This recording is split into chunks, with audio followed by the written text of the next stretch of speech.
Hello and welcome to Youngstown Playlist, a show dedicated to highlighting local musicians right here in Youngstown, Ohio. Today we give up the funk and tear the roof off Suzie's with Backpocket Soultet. Check them out.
Why do you think that Youngstown has all of this like jazz and funk sound? It's probably the lineage thing. I mean, Ohio players, there's a lot of that from this area, to begin with. But also that stuff's becoming more popular. Like Bruno Mars.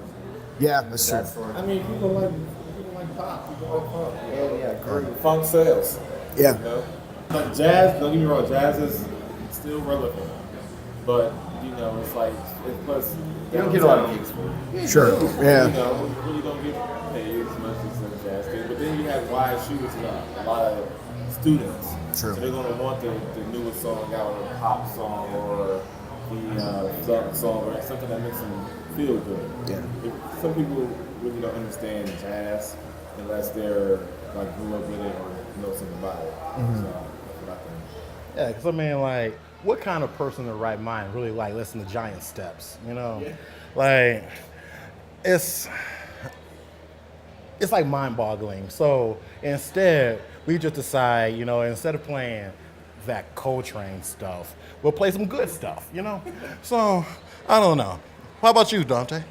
Andre's views are Andre's views. We'll put a disclaimer at the bottom. I think a lot of people who have seen you guys or any band that kind of just does instrumental, almost like jam sessions as their act, how do you guys approach a performance or a song? With limited rehearsal. There you go. Well, Set list that doesn't work.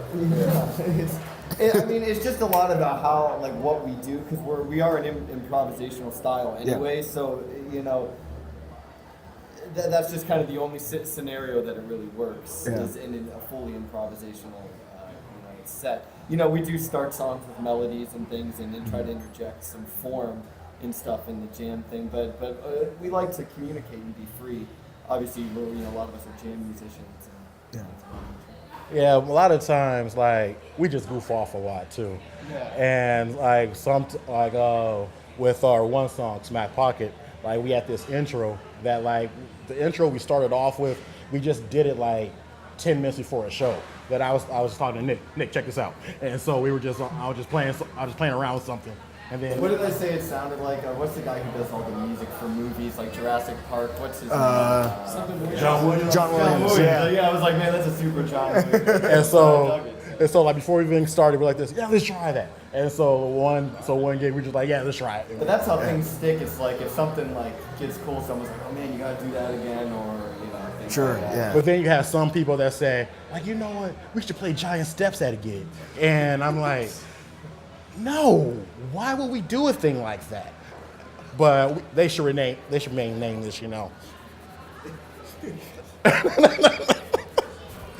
come to the next gig and do a giant step. What is each of your musical backgrounds, before you met? So, how long had you been working on your certain instrument? What had you been doing prior to? It was like, I woke up with this gift. The Lord said, Andre, I want you to play drums. And I said, Lord, I don't really think I'm a drummer at the time, but you know what, I'll play drums. And then he said, you know what, you're right, I want you on keys. And so that's when he blessed me with this immeasurable talent that... He went to high school, and then he graduated, and then he played drums, and then he played piano. And then he was like, and so then God said, instead of Jehovah, you're now going to be Jehovah. And I said, yes, Lord, I receive that. And so I have been sent to baptize everybody in the funk. For I am he. Ecclesiastes 21:3. For I don't know. Well, thank you for blessing us with your presence. It's an honor. I just feel rejuvenated. It's that aura of awesomeness that I have. We do jam nights every week. Usually there's one here every Thursday, pretty much, and then we had one on Missile and Keg every Wednesday, but that's going to start again in summer. Just doing jam nights and filling in with people as they need it. Like we played with John Saylor. Yeah. Nice. So we played with John Saylor, other people. We just like to gig and working musicians. Since you mentioned playing with John and then the jam nights that they have here, what is it about the community that there is like everybody just wants to play with each other. There's a lot of, you know, other drummers filling in for others, you know, bass players. You know, what do you think leads to that sort of community around here? I think it's just a lot of committed musicians, you know, because there's not really that many places to play. I mean, luckily we have Suzie's and like a lot of places down here that do let us play. But you know, everyone's pretty cool in the music scene because there's not a lot of places to play, so you're gonna run into people. You know? I mean, it's a good vibe. You know, it's not very negative. It's very positive. We just like to have fun. You know, somebody may take a longer solo than others, or somebody may just really just go in on the drum set or the saxophone or whatever. But it's just a really good vibe, and everybody's working together. It's a community. You know, nevertheless, it's teamwork. And people come out, they have the windows open, people hear the music. It's like, oh man, let's go play. Oh, can I play? Oh yeah, everybody's nice. Nobody's like a jerk. Yeah. You know, so. And do you think that that's kind of fostering more musical talent? You know, people who may not have a band, but, you know, I could fill in on an instrument, you know, when I know other people will kind of cover me in, you know, the instruments I can't play. Definitely in jam nights too. You know, people coming out who don't normally play with bands and getting a chance to get in and play and meet people too, so that they can start bands. Yeah, get rid of the stage fright too. Yeah.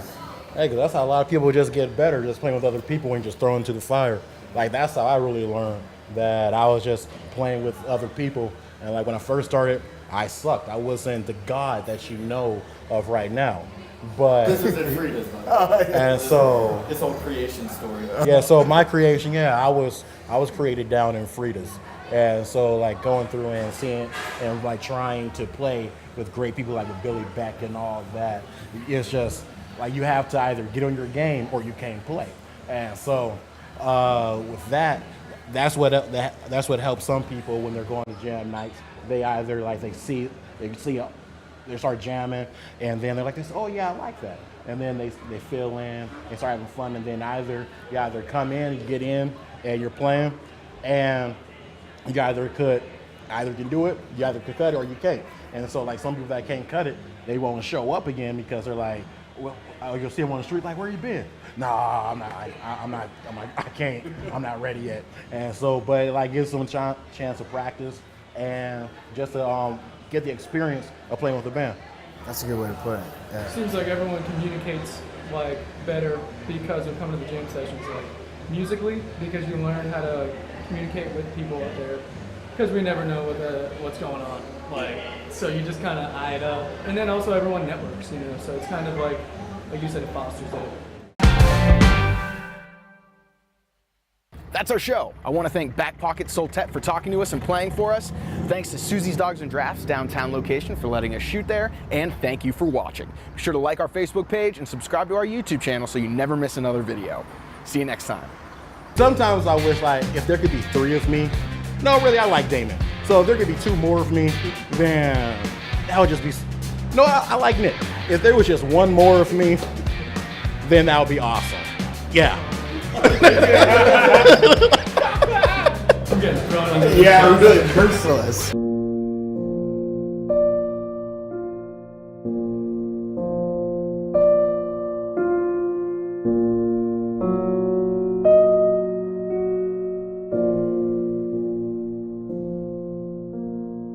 I will never forget.